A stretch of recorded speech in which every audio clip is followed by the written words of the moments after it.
આગળના લેક્ચરની અંદર આપણે વાત કરી ગયા આલ્કોહોલની બનાવટની અને વર્ગીકરણની ને આયુપેક નામકરણની એ વાત આપણે આગળના લેક્ચર કરી ચૂક્યા છીએ. આજના લેક્ચરની અંદર ફિનોલની બનાવટ અને ત્યાર પછી ભૌતિક ગુણધર્મો વિશે ચર્ચા કરીશું. થોડીક વાત છે એ આપણે રાસાયણિક ગુણધર્મો વિશે કરીશું. સ્ટાર્ટ કરીએ. ફિનોલ સંયોજનોની બનાવટ અને એમાં એક તો ફિનોલ છે એને કાર્બોલિક એસિડ પણ કહેવામાં આવે છે. તો એક આ વાત આપણને ભૂલાઈ ન જાય એ ખાસ જોવાની છે.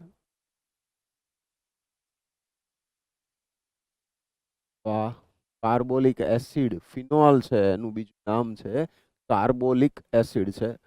અહીંયા કાર્બોનિક એસિડ જુદું છે, આ કાર્બોલિક એસિડ છે ફિનોલ. જુદી જુદી ચાર પદ્ધતિઓ છે. ડાવ પદ્ધતિ છે, બેન્ઝીનના સલ્ફોનેશનથી છે, એનિલિનનું ડાયઝોટાઇઝેશનથી છે અને ક્યુમિન પદ્ધતિ છે. મોસ્ટ ઇમ્પોર્ટન્ટ ક્યુમિન પદ્ધતિ ગણાશે, કારણ કે ફિનોલ છે એનું દુનિયાભરમાં ઉત્પાદન છે એ મોટા ભાગે ક્યુમિન પદ્ધતિથી કરવામાં. આપણે આ ચાર પદ્ધતિઓ જોતા જઈએ તો સૌથી પહેલા વાત કરીએ તો એ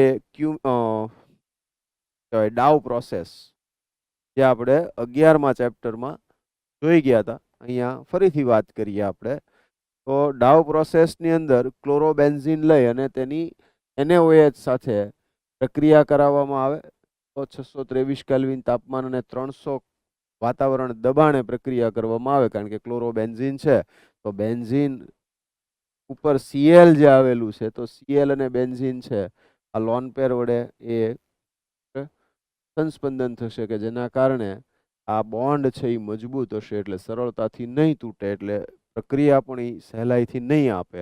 માટે એની પ્રક્રિયા ઊંચા તાપમાને અને ઊંચા દબાણે કરવામાં આવે. એટલે સોડિયમ ફિનોક્સાઇડ બનશે અને સોડિયમ ફિનોક્સાઇડની HCl મંદ HCl સાથે પ્રક્રિયા કરાવવાથી અથવા તો એનું તટસ્થીકરણ કરી દેવાથી ફિનોલ છે એ આપણને નિપજ તરીકે મળશે. અહીંયા આગળ જુદી જુદી પદ્ધતિઓમાં સૌથી પહેલું ડાવ પદ્ધતિ કહેવામાં આવે છે. ક્લોરોબેન્ઝીન, NaOH, 623 કેલ્વિન તાપમાન, 300 વાતાવરણ દબાણ, સોડિયમ ફિનોક્સાઇડ બનશે.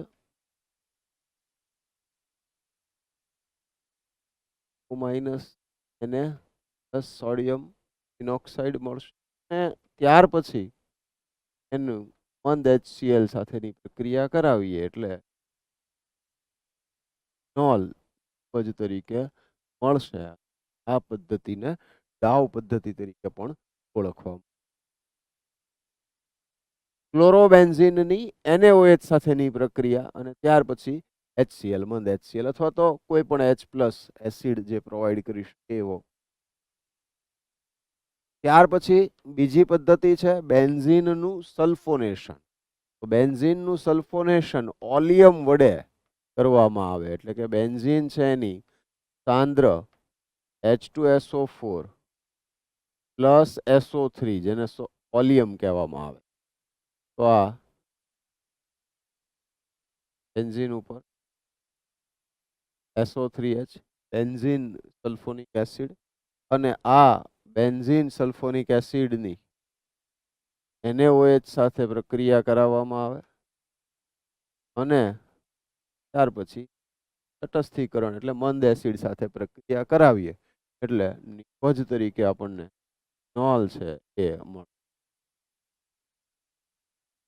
Minus NaHSO3.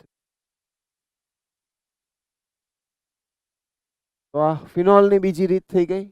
ફિનોલની ત્રીજી રીત છે એ એનિલિન છે એનું ડાયએઝોટાઇઝેશન પ્રક્રિયા. તો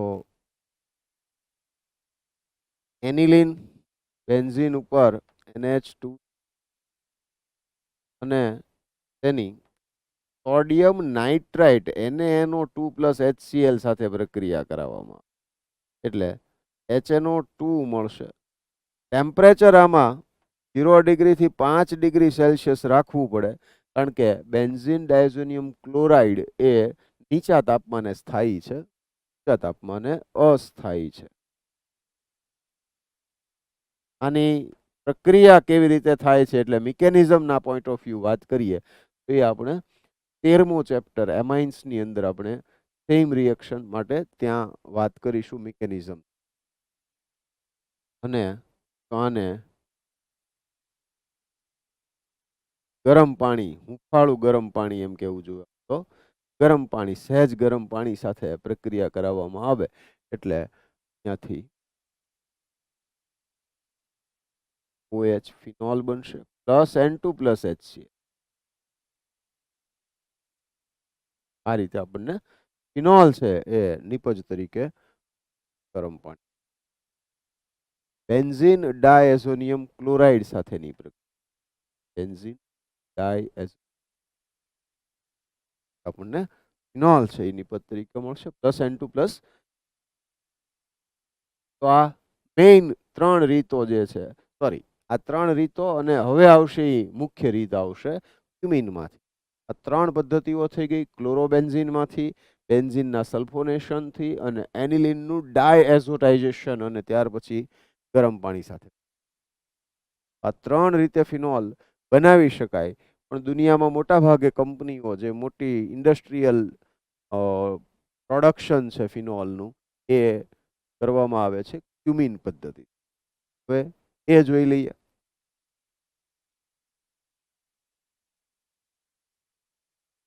ક્યુમિન પદ્ધતિની અંદર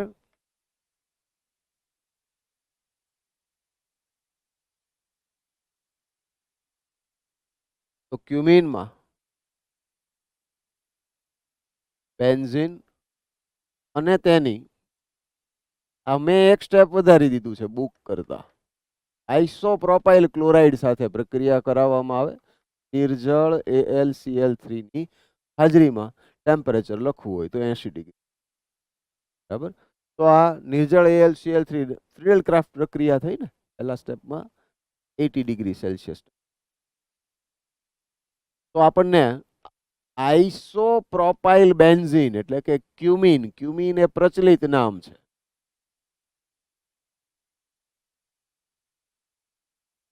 આ રીતે ક્યુમિન, બરાબર, આયુપેક નામ આઇસોપ્રોપાઇલ બેન્ઝીન. તો એ આઇસોપ્રોપાઇલ બેન્ઝીન છે એ બનાવવામાં આવે, અને ત્યાર પછી એની O2 હવા સાથે ગરમ કરવામાં આવે, એટલે હવા સાથે પ્રક્રિયા કરાવવામાં આવે, તો એમ કહો કે ક્યુમિન ઉપરથી હવા પસાર કરવામાં આવે એટલે ક્યુમિન હાઇડ્રોપેરોક્સાઇડ બને. બોન્ડ O બોન્ડ,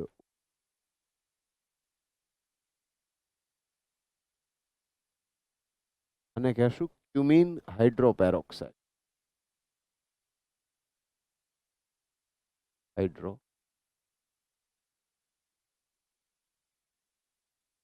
તો ક્યુમિન હાઇડ્રોપેરોક્સાઇડ બનશે, CH3 bond C, CH3 bond O bond OH, અને આની મંદ HCl અથવા તો H પ્લસ ખાલી લખી નાખ્યું હોય, એસિડિક માધ્યમમાં ટૂંકમાં પ્રક્રિયા કરાવવામાં આવે તો આપણને નિપજ તરીકે ફિનોલ છે એ મળે છે, અને પ્લસ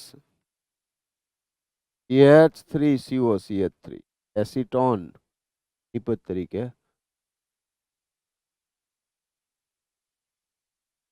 આઈ હોપ આટલું ક્લિયર છે. બરાબર. તો આમાં ક્યુમિન પદ્ધતિ છે, બેન્ઝીનમાંથી અરે ક્યુમિન બનાવ્યું, ક્યુમિનની હવા સાથે પ્રક્રિયા એટલે CH3 bond C, CH3 bond O bond OH, અને ત્યાર પછી અહીંયા H પ્લસની હાજરીમાં પ્રક્રિયા કરાવવાથી આપણને ફિનોલ અને એસિટોન, આમાં સાઇડ પ્રોડક્ટ છે એ પણ ઇમ્પોર્ટન્ટ છે, એ ઉપયોગી થાય એવી છે, એસિટોન મળે. બરાબર. એટલે એ રીતે આ પદ્ધતિનો ઉપયોગ છે વધારે કરવામાં આવતો હોય છે.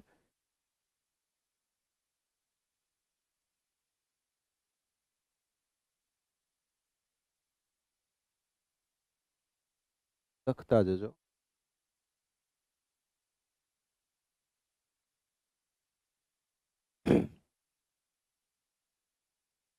મેઇનલી આપણે આ 4 પદ્ધતિઓની વાત કરી. બેન્ઝીન સલ્ફ્યુરિક એસિડમાંથી, એનિલિન ડાયઝોનિયમ 4 માંથી, ત્યાર પછી પદ્ધતિમાં ઘણી વખત એનું આયુપેક નામ છે એ પૂછાતું હોય.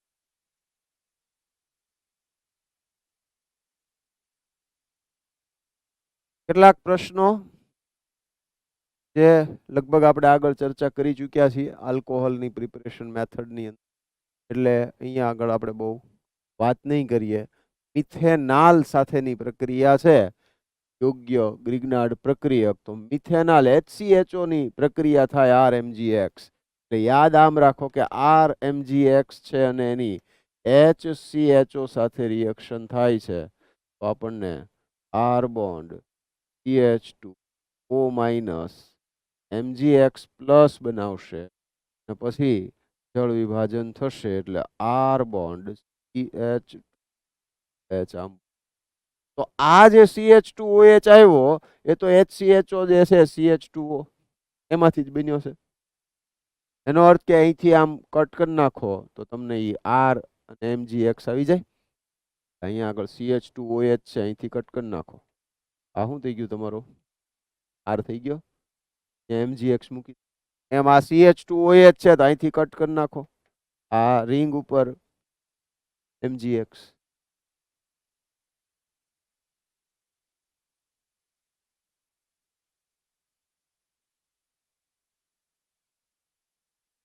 મેં સમજાવ્યું એ આન્સર. H2OH પ્લસ રિએક્શન જોઈ ગઈ બરાબર. પ્રોપેન 2 ઓલ બનશે. આમાં NaBH4 વડે રિડક્શન છે તો માત્ર રિડક્શન આનું થાય.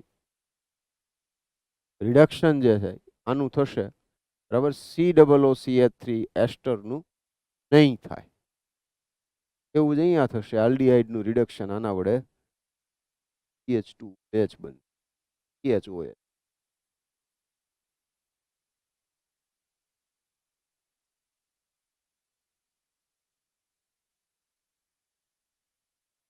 ભૌતિક ગુણધર્મોની વાત કરીએ તો ભૌતિક ગુણધર્મોની અંદર આલ્કોહોલ અને ફિનોલ બે ભાગ ધરાવે છે. એક આલ્કાઇલ આલ્કોહોલ હોય તો આલ્કાઇલ ગ્રુપ, ફિનોલ હોય તો બેન્ઝીન રિંગ છે, એરોમેટિક ગ્રુપ છે, એરિન છે.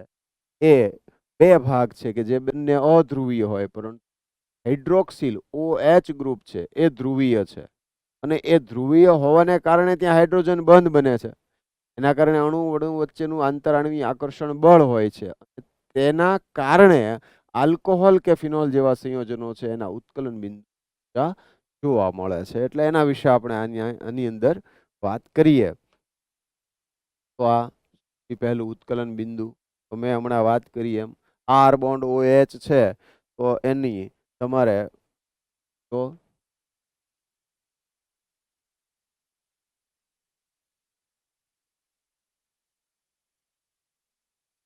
આ રીતે લઈએ.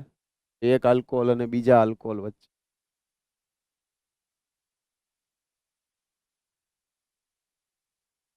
આ રીતે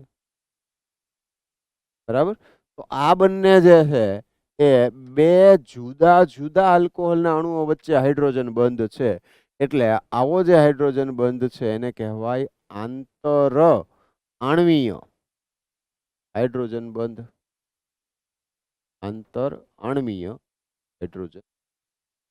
આંતરાણવીય હાઇડ્રોજન બંધ થઈ ગયો અને આ આંતરાણવીય હાઇડ્રોજન બંધને કારણે બધા અણુઓ વચ્ચેનું આકર્ષણ બળ છે એ વધે ને આકર્ષણ બળ વધે તો સ્વાભાવિક છે કે ઉત્કલન બિંદુ છે એના કેવા જોવા મળશે? ઊંચા. એટલે સમાન આણ્વીય દળ ધરાવતા આલ્કેન લઈ લ્યો, આલ્કાઇલ હેલાઇડ લઈ લ્યો તો તેના કરતા આલ્કોહોલ છે કે એના જેવા બીજા જે સંયોજનો છે એ લઈ લેશો તો અહીંયા જે આંતરાણવીય હાઇડ્રોજન બંધ બને છે તેના કારણે આલ્કોહોલ સંયોજનો ઉત્કલન બિંદુ જુઓ બરાબર. એવું જ ફિનોલમાંય થશે. ફિનોલના અણુઓ વચ્ચે તો આમ આડું અવળું ન દર્શાવીએ તો સીધું સીધું O બોન્ડ H બોન્ડ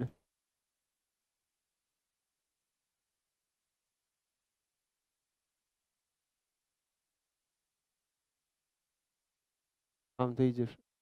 શું બન્યું? આંતરાણવીય હાઇડ્રોજન બંધ, કે જેના કારણે એના ઉત્કલન બિંદુ છે એ એની જેવા જ સમાન અણુભાર વાળા અથવા અણુભારનું મૂલ્ય નજીકનું હોય એવા જે સંયોજનો છે કમ્પેરિઝનમાં નોલ છે એના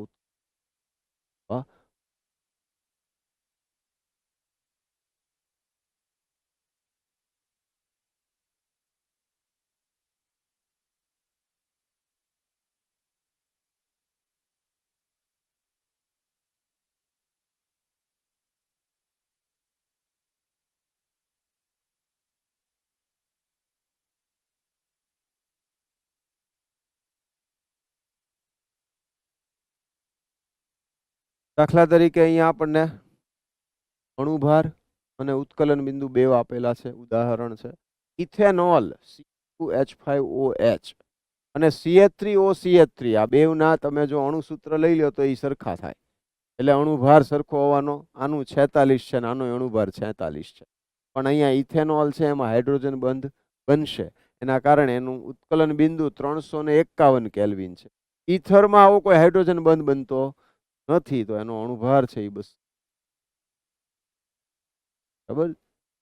જુદા જુદા અણુ વચ્ચે આકર્ષણ બળ ઉદ્ભવશે, ધ્રુવીય આકર્ષણ બળ જે કહેવાય, પણ એ કહેવાય હાઇડ્રોજન બંધ જેટલું પ્રબળ ન હોય. ઉત્કલન બિંદુ અને આના વચ્ચે 100 કેલ્વિન જેટલો ફરક છે ભાઈ. આ 351 કેલ્વિન છે, આ 248 કે. મેં તમને આશરે કીધું, એક્ઝેક્ટ તમારે અને પ્રોપેન લઈ લ્યો તો એનો અણુભાર 44 એટલે 46 ની નજીક કહેવાય. એનું ઉત્કલન બિંદુ તો આની કરતા ઓછું છે, કારણ કે ઈથરમાં તો શું થાય, બોન્ડ ઓ ધ્રુવીય બંધ તો ખરો થોડોક, એટલે અહીંયા આનું ઉત્કલન બિંદુ જે છે એ ઇથેનોલ કે ડાઇથાઇલ ઇથર પણ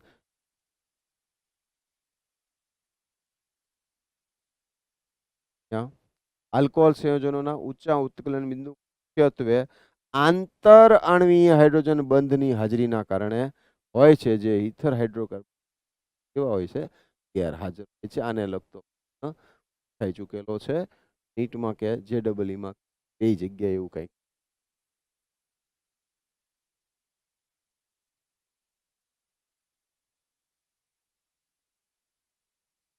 હવે જો દ્રાવ્યતાની વાત કરતા હોઈએ તો આલ્કોહોલ અને ફિનોલ સંયોજનો છે એ એની જેવા બીજા સંયોજનોની સરખામણીમાં પાણીમાં દ્રાવ્ય હશે. કારણ સરળ છે કે O બોન્ડ H બંધ ધ્રુવીય છે અને પાણી સાથે હાઇડ્રોજન બંધ બનાવે છે. પાણી સાથે હાઇડ્રોજન બંધ બનાવે છે માટે એ પાણીમાં દ્રાવ્ય થાય છે. કિંતુ પરંતુ બંધુ સખા ધ્યાન રાખો કે આલ્કોહોલ સંયોજનો પાણીમાં દ્રાવ્ય છે, પરંતુ નીચા અણુભાર ધરાવતા આલ્કોહોલ સંયોજનો અણુભાર ઓછો હશે, એટલે એપ્રોક્સ કયો ને તો 1 થી 4 કાર્બન સુધીના હોય એ પાણીમાં દ્રાવ્ય હોય. પણ દ્રાવ્યતા જેમ જેમ પછી કાર્બનની સંખ્યા વધતી જશે એમ દ્રાવ્યતા ઘટતી જશે, કારણ કે કાર્બનની સંખ્યા એટલે સમૂહ R થઈ ગયો, અને કાર્બન ચેઇન જે છે એ કાર્બન ચેઇન તો ઇટ સેલ્ફ અધ્રુવીય છે. એ પોતે તો અધ્રુવીય હોવાને કારણે પાણીમાં કેવા થાય, પાણી સાથે તો એ અપાકર્ષણ અનુભવે, અદ્રાવ્ય હોય પાણીમાં તો. પણ O બોન્ડ H છે એ હાઇડ્રોજન બંધ બનાવે છે, એના કારણે પાણીમાં દ્રાવ્ય થાય છે. અને એટલા માટે ઓછા અણુભાર ધરાવતા આલ્કોહોલ સંયોજન પાણીમાં દ્રાવ્ય છે, પરંતુ જેમ જેમ અણુભાર વધતો જાય તેમ દ્રાવ્યતા. અને ફિનોલની જો વાત કરવા જઈએ તો ફિનોલ તો ઓલરેડી એરોમેટિક રિંગ ધરાવે છે, એટલે એ અધ્રુવીય હોય તો એ પાણીમાં દ્રાવ્ય નહીં થવાનું, એટલે એની દ્રાવ્યતા ઓછી હશે, કારણ કે O બોન્ડ H ની સાથે હાઇડ્રોજન બંધ બનશે, એના કારણે જોવા તો મળશે, પણ કેવી હશે, નીચી હશે દ્રાવ્યતા ખૂબ. પાણી સાથેના હાઇડ્રોજન બંધ દર્શાવ્યા છે, આપણે એ એક વખત જોઈ લેવા. બરાબર. આ O બોન્ડ H છે ને આ પાણીનો અણુ H2 H2 H2 3 છે. બરાબર. અને જો ફિનોલની વાત કરીએ તો ફિનોલ છે એમાં પણ O બોન્ડ H H2O, તો હાઇડ્રોજન બંધ આવશે.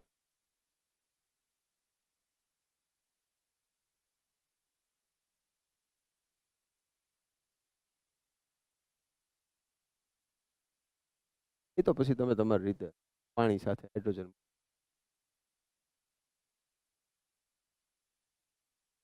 બરાબર, એ દર્શાવી શકશો.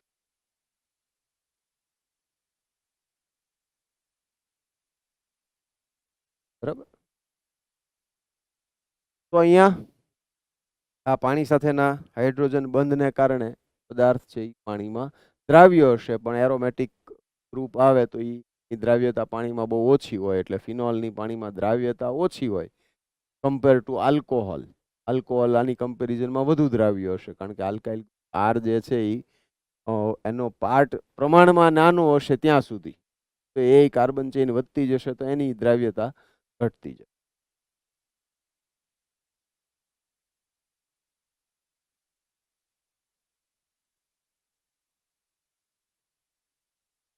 ઉત્કલન બિંદુના ચડતા ક્રમમાં ગોઠવો તો આની અંદર કંઈ બીજું વિશેષ છે નહીં. કાર્બન સંખ્યા પ્રમાણે જોતું જવાનું છે, તો કાર્બન સંખ્યા વધતી જાય એમ ઉત્કલન બિંદુ વધતું જાય. શાખાવાળી વાત રહી ગઈ આપણે, આમ તો આગળ આવી ગઈ છે એ બધી.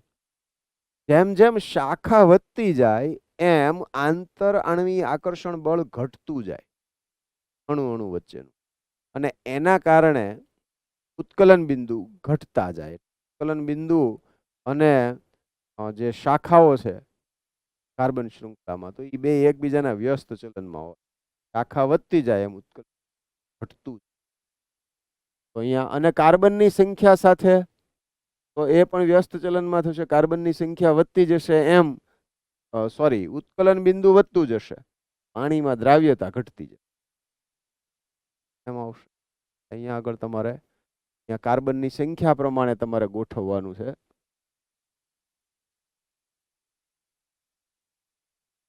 બરાબર, તો કાર્બનની સંખ્યા સાથે કઈ રીતે, તો કે મિથેનોલ છે એનું ઉત્કલન બિંદુ સૌથી ઓછું હશે, એની કરતા પ્રોપેન 1 ઓલ ઇથેનોલ નું વધારે હશે. ઇથેનોલ કરતા પ્રોપેન 1 ઓલ નું વધારે હશે. પ્રોપેન 1 ઓલ કરતા બ્યુટેન 2 ઓલ નું વધારે હશે. પછી બ્યુટેન 1 ઓલ ને પછી પેન 1. બરાબર, તો આ ઉત્કલન બિંદુ છે એનો ક્રમ એ આપણે કાર્બન સંખ્યાને આધારે લખી શકશું, શાખાને આધારે કહી શકશું. શાખા વધતી જાય એમ ઉત્કલન બિંદુ ઘટતું જાય. તો આ 2-3 બાબતોને ધ્યાનમાં રાખશો તો બહુ સરળતાથી આવડી જશે. અહીંયા આલ્કોહોલ છે, આ એન બ્યુટેન એટલે હાઇડ્રોકાર્બન થઈ ગયું, પેન્ટેનાલ એટલે આલ્ડીહાઇડ થઈ ગયું, અને ઇથોક્સી ઇથેન એટલે ઇથર થઈ ગયું. બરાબર, તો આમાં પેન્ટેન 1 ઓલ છે એનું નેચરલી શું થશે, ઉત્કલન બિંદુ ઊંચું હશે. પછી એન બ્યુટેન અને પેન્ટેનાલ, તો પેન્ટેનાલ નું વધારે હશે, આનાથી ઓછું પેન્ટેનાલ નું, પેન્ટેન 1 ઓલ કરતા, કારણ કે અહીંયા હાઇડ્રોજન બંધ બનશે, અહીંયા ધ્રુવીય બંધ જ હશે, પણ ધ્રુવીય હશે ખરો. અને બીજું કે પેન્ટેનાલમાં જે ધ્રુવીય બંધ હશે એની એ ઇથોક્સી ઇથેન કરતા પ્રબળ હશે પાછો. બરોબર, એટલે અહીંયા આગળ એન બ્યુટેન ઇન શોર્ટ છેલ્લે આવશે. એન બ્યુટેન છે સૌથી નીચું, એનાથી વધારે ઇથોક્સી, એનાથી વધારે પેન્ટેનાલ, ને સૌ pentane 1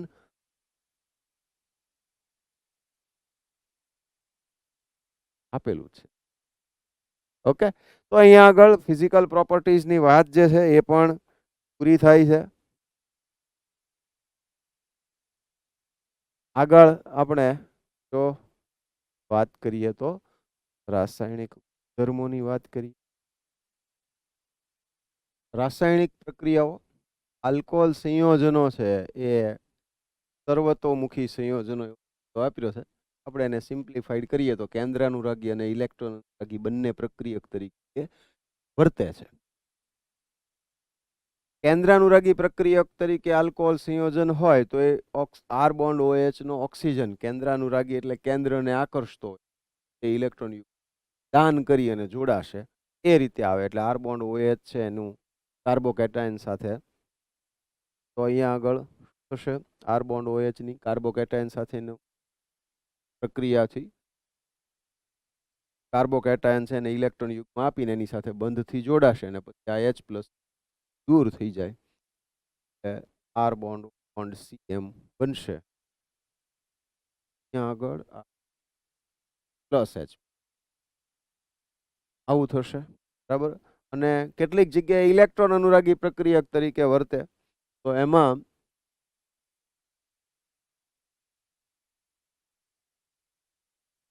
R bond CH2OH plus H plus, R bond CH2 bond આમ OH2 પ્લસ, અને ત્યાર પછી આ Br માઇનસ કે કોઈ ટૂંકમાં ન્યુક્લિયોફાઇલ એ આ કાર્બન ઉપર જ્યારે કરે એટેક કરીને બોન્ડ બનાવે એટલે આ H2O દૂર થાય, તો R bond CH2 bond Br, એટલે ટૂંકમાં C બોન્ડ O બોન્ડ હવે બ્રેક થયો.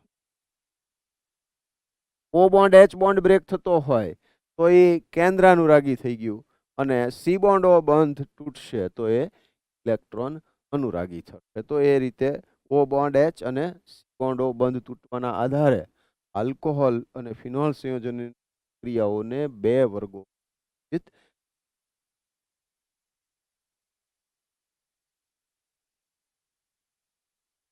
પ્રક્રિયાઓ કે જેમાં O બોન્ડ H બંધ તૂટે છે, એટલે આર બોન્ડ OH અને સોડિયમ ધાતુ સાથેની પ્રક્રિયા, તો RONA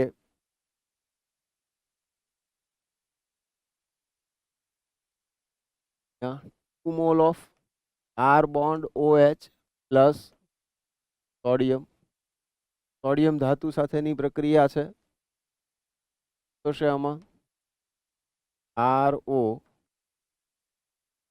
minus H plus, sodium હોય તો એ હંમેશા ઇલેક્ટ્રોન મુક્ત કરે એટલે આમ થઈ જાય, RO minus plus H plus છે, H પ્લસ છે એને મુક્ત કર્યો, એ ઇલેક્ટ્રોન મેળવશે એટલે H પરમાણુ બનાવે, અને આવા 2 મોલ તમે લીધા છે એટલે 2H પ્લસ, અહીંયા 2 મોલ લઈ લ્યો એટલે 2 electron 2 Na plus plus H પરમાણુ, 2 H પરમાણુ ભેગા થયો અને H2 અણુ બનાવશે, એટલે અહીંયા 2 મોલ ઓફ RO માઇનસ ને પ્લસ આમ થશે પ્લસ H2 યસ, બરાબર. એટલે CH3OH લઈ લો તો CH3O માઇનસ Na પ્લસ, બરાબર. અને આલ્કોક્સાઇડ સોડિયમ આલ્કોક્સાઇડ કહેવાય, એટલે CH3O માઇનસ Na પ્લસ હોય તો sodium methoxide, C2H5O minus Na plus હોય તો સોડિયમ ઇથોક્સાઇડ,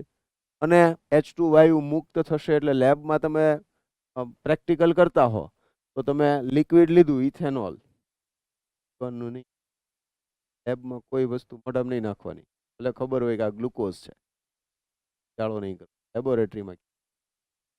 તો થોડું લિક્વિડ લીધું અને એમાં તમે સોડિયમ ધાતુના ટુકડા નાખો, ગેસ છે એ ઉત્પન્ન થતો દેખાય, બબલ્સ દેખાય પરપોટા, બરાબર. એના ઉપરથી ખ્યાલ આવે કે H2 વાયુ મુક્ત થાય છે, અને H2 વાયુ મુક્ત થાય છે તો બનાવશે એનો અર્થ કે આલ્કોહોલ છે એ હાજર છે.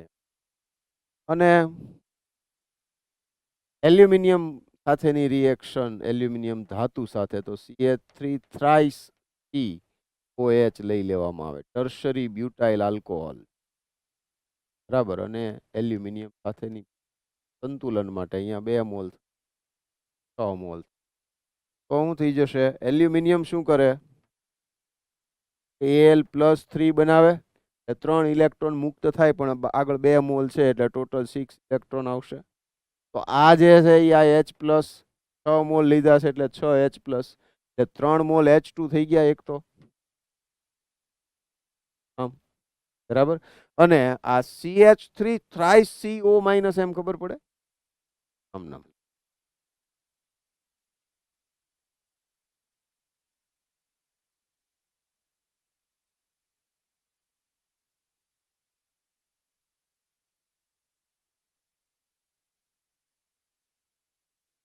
આમ થશે. માઇનસ ને પ્લસ ચાર્જ ન બતાવવા હોય તો પછી બરાબર આ રીતે રિએક્શન થશે. પણ ઇન શોર્ટ આ બેવ પ્રક્રિયાઓ ધાતુ સાથે થાય છે, અને ધાતુ સાથે આ પ્રક્રિયા થાય ત્યારે O બોન્ડ H બંધ તૂટે છે, એટલે આ કેન્દ્રાનુરાગી વિસ્થાપન પ્રક્રિયા થઈ ગઈ, બરોબર.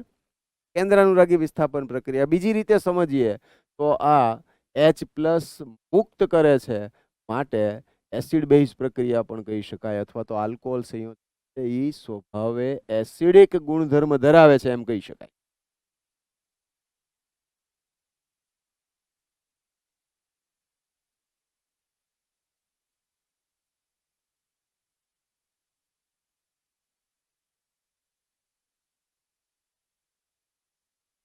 ફિનોલ છે, સેમ વે. હવે હું લખતો નથી તો બેન્ઝીન ઉપર OH છે, સોડિયમ છે, H+ દૂર થશે અને એના સ્થાને Na આવશે, O- ને Na+ સોડિયમ ફિનોક્સાઇડ બનાવશે, અને 2 મોલ આગળ લેશો એટલે 2H+ થાય તો H2 વાયુ મુક્ત.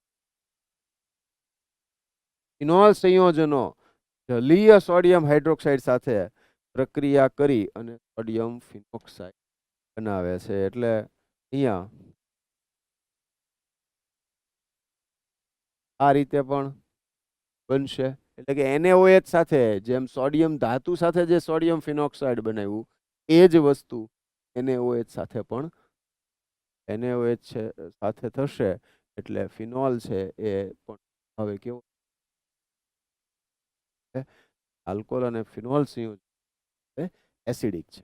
બંને પ્રક્રિયાઓ થશે. આ જ રીતે R બોન્ડ OH લઈ લો ને, આલ્કોહોલ એ પણ NaOH સાથે રિએક્શન,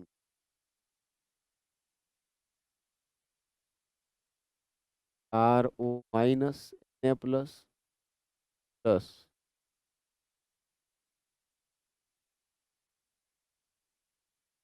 બરાબર. વાસ્તવમાં આલ્કોહોલ અને ફિનોલ સંયોજનો કોન્સ્ટન્ટ એસિડ બેઝને પ્રોટોનનું દાન, B- ઇલેક્ટ્રોન યુગ્મ આપશે એસિડને, H+ આપીને એની સાથે બંધ બનાવશે, બોન્ડ H. બરાબર. બેઝ હોય એનો સંયુગ્મી એસિડ હોય ને એસિડનો સંયુગ્મી બેઝ હોય. સાથે સાથે એવું યાદ રાખો કે જે પ્રબળ હોય એનો સંયુગ્મી નિર્બળ હોય, જે નિર્બળ હોય એનો સંયુગ્મી પ્રબળ હોય. બરાબર. અને ફિનોલની વાત કરીએ તો ફિનોલ નિર્બળ એસિડ છે, એટલે NaOH સાથે પ્રક્રિયા કરી શકે, પરંતુ NaHCO3 સોડિયમ બાયકાર્બોનેટ કે સોડિયમ કાર્બોનેટ જેવા નિર્બળ બેઝ સાથે પ્રક્રિયા આપતો નથી. એ નિર્બળ એસિડ છે એવું કન્ફર્મ થાય. એ નિર્બળ વચ્ચે પ્રક્રિયા ન થાય તો બહુ ધીમી પ્રક્રિયા થતી નથી થતી એમ જ લઈ. હવે આલ્કોહોલ સંયોજનોની એસિડિકતા અથવા એસિડ તરીકેની પ્રબળતાની વાત કરવી હોય તો પ્રબળતાની વાત કરીએ તો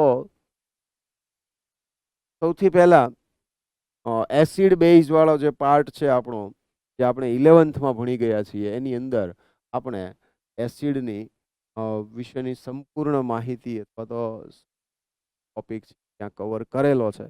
અહીંયા આગળ હું સ્પીડમાં જે ટેક્સ્ટ બુકમાં આપેલું છે યાદ છે એના પ્રમાણે હું વાત કરી લઈશ, અને ત્યાં આપણે એ પૂરું કરી દઈશું. આમાં હું બહુ ડેપ્થમાં નહીં જાઉં, બહુ એક્ઝામ્પલ પણ નહીં લઉં, કારણ કે આપણે ત્યાં એસિડ બેઝ વાળા પાર્ટની અંદર એ બહુ પ્રોપર વેમાં કામ કરેલું છે. તો સૌથી પહેલા આપણે એસિડની પ્રબળતાની વાત કરીએ તો એવું કહી શકાય કે એસિડની પ્રબળતા ચલે છે. એસિડની પ્રબળતા એ શું થશે તો +I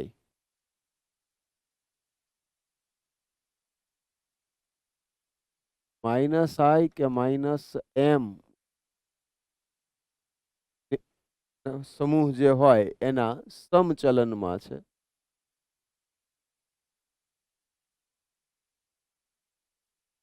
અને +I કે +M લઈ લઈએ તો એના વ્યસ્ત પ્રબળતા એ -I કે -M સમૂહ સમચલનમાં છે, +I કે +M ના વ્યસ્ત છે. બરાબર. તો અહીંયા આગળ આ એક મહત્વનું સૂત્ર છે, ધ્યાનમાં રાખો. હવે તમને હું અહીંયા આગળ એસિડની પ્રબળતા, તો પ્રાથમિક આલ્કોહોલ છે તો એમાં એક જ આર ગ્રુપ છે, તો શું થશે? પ્લસ આઈ એક જ છે, અને પ્લસ આઈને કારણે એસિડની પ્રબળતા ઘટે. આલ્કોહોલ સંયોજનો નિર્બળ એસિડ છે. દ્વિતીયક આલ્કોહોલ લઈ લ્યો 2 ડિગ્રી, તો એમાં 2 પ્લસ આઈ થઈ ગયા. 2 પ્લસ આઈ થઈ ગયા એટલે એક જ પ્લસ આઈ કરતા 2 પ્લસ વાળો નિર્બળ એસિડ બનશે. 3 વખત પ્લસ આઈ આવી તો એ સૌથી નિર્બળ એસિડ થશે. તો આ આલ્કોહોલ સંયોજનો એ પાણીની સરખામણીમાં નિર્બળ એસિડ છે. Hello, morning. યાદ રહે એટલા માટે કહું. પાણીની સરખામણીમાં આલ્કોહોલ સંયોજનો નિર્બળ એસિડ છે, કિંતુ પરંતુ બંધુ સખા ધ્યાન રાખવાનું છે, એમાં અપવાદ મિથેનોલ છે. એ પાણી કરતા વધુ પ્રબળ એસિડ. અપવાદ છે એટલે એમ જ યાદ રાખશું આપણે, એના કોઈ ચોક્કસ એનું કોઈ લોજિક ત્યાં બેઠતું. આપણે એને યાદ રાખશું કે ભાઈ મિથેનોલ હોય તો એ પાણી કરતા વધુ પ્રબળ એસિડ છે, પછી પાણી આવે ને પછી બાકીના બધા આલ્કોહોલ આવે, એમ પ્રબળતા લખીએ, ક્રમ લખીએ. પાણીની આલ્કોહોલ સાથેની પ્રક્રિયા જનરલ ફોર્મમાં લખી હોય તો એ આ રીતે લખાય કે RO માઇનસ જે છે એ RO માઇનસ પાણી સાથે પ્રક્રિયા કરે તો એનો RO માઇનસ ઈ બેઝ થયો. પુરોગામી દિશામાં પ્રક્રિયા થાય છે. R bond OH conjugate acid બન્યો બેઝમાંથી, અને એસિડમાંથી OH માઇનસ ઈ કોન્જ્યુગેટ બેઝ બન્યો. તો અહીંયા જે બેઝ લીધો છે એ પ્રબળ બેઝ છે, તો એનો કોન્જ્યુગેટ એસિડ કેવો હોય? નિર્બળ હોય. ને બીજું કે પ્રક્રિયા પુરોગામી દિશામાં થાય છે એટલે એવું સ્પષ્ટ કરે છે કે આ જે R બોન્ડ OH છે એ વધુ સ્થાયી છે RO માઇનસ કરતા, એટલે આ વધુ પ્રબળ બેઝ છે, એ H+ ને વધારે પ્રબળતાથી સ્વીકારી શકે.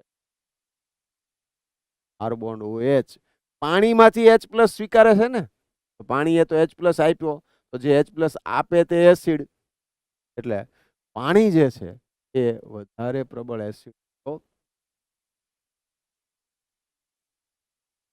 રિએક્શન થાત ને, બરાબર.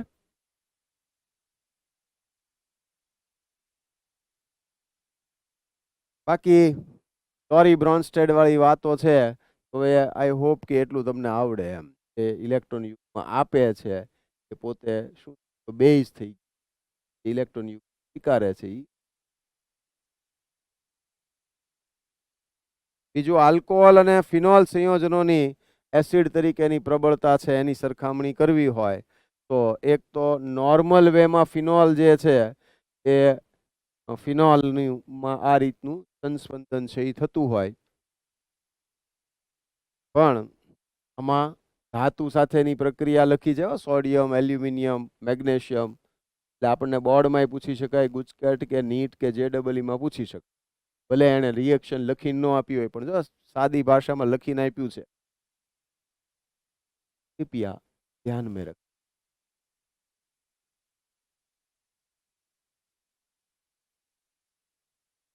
તો અહીંયા આલ્કોહોલ અને ફિનોલની સરખામણી કરીએ તો આલ્કોહોલ સંયોજનો છે RO માઇનસ પ્લસ H+, પ્રતિવર્તી પ્રક્રિયા છે.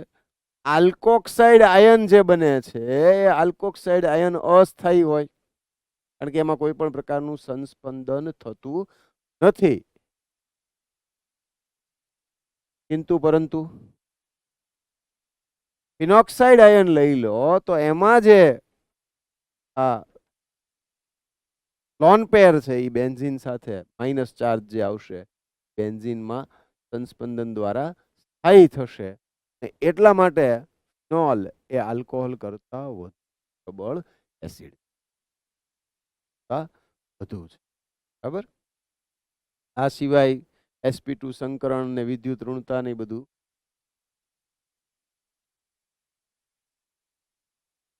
આ રીતે દર્શાવી શકાય. આયન છે એમાં સંસ્પંદન.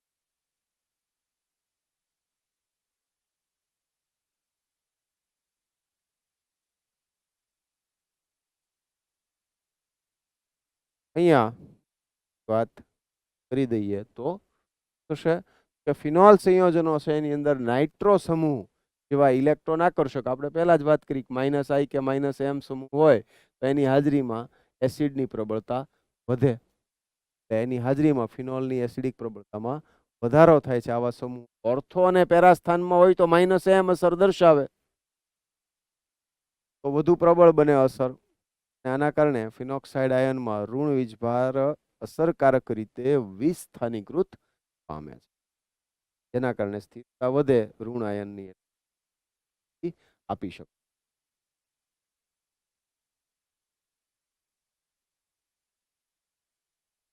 અહીંયા તમને કેટલાક મૂલ્ય સહિત આપેલું છે એટલે એ ધ્યાન આપો.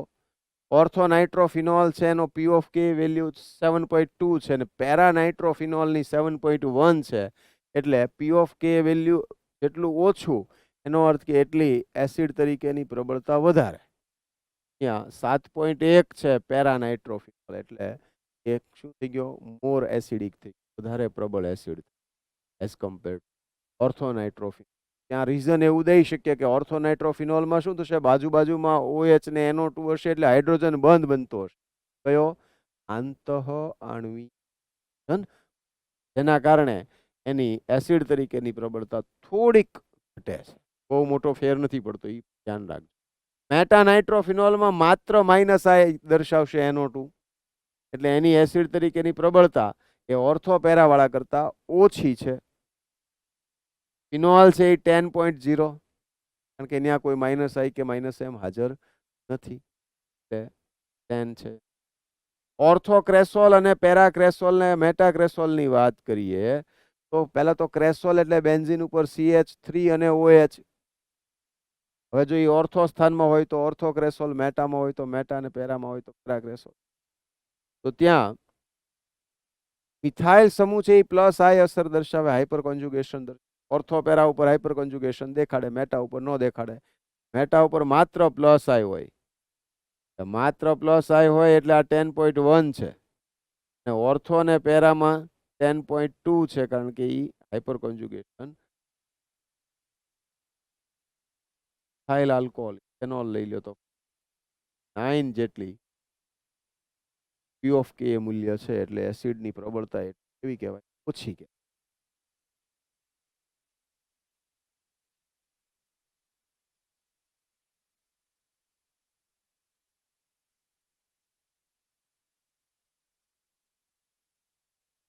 એસિડ તરીકે પ્રબળતા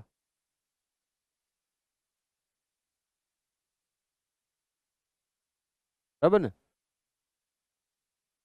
તો અહીંયા આગળ આપણે આજના લેક્ચરની અંદર વાત કરી ગયા ફિનોલ સંયોજનોની બનાવટ વિશે, ભૌતિક ગુણધર્મો, સંકલન બિંદુ વિશે, ફિનોલના અને આલ્કોહોલના બંને પાણીમાં દ્રાવ્યતા વિશે વાત કરી અને રાસાયણિક ગુણધર્મો એમાં પહેલા ધાતુઓ સાથેની પ્રક્રિયા, પછી NaOH સાથેની અને ત્યાર પછી એસિડ તરીકેની પ્રબળતા વિશે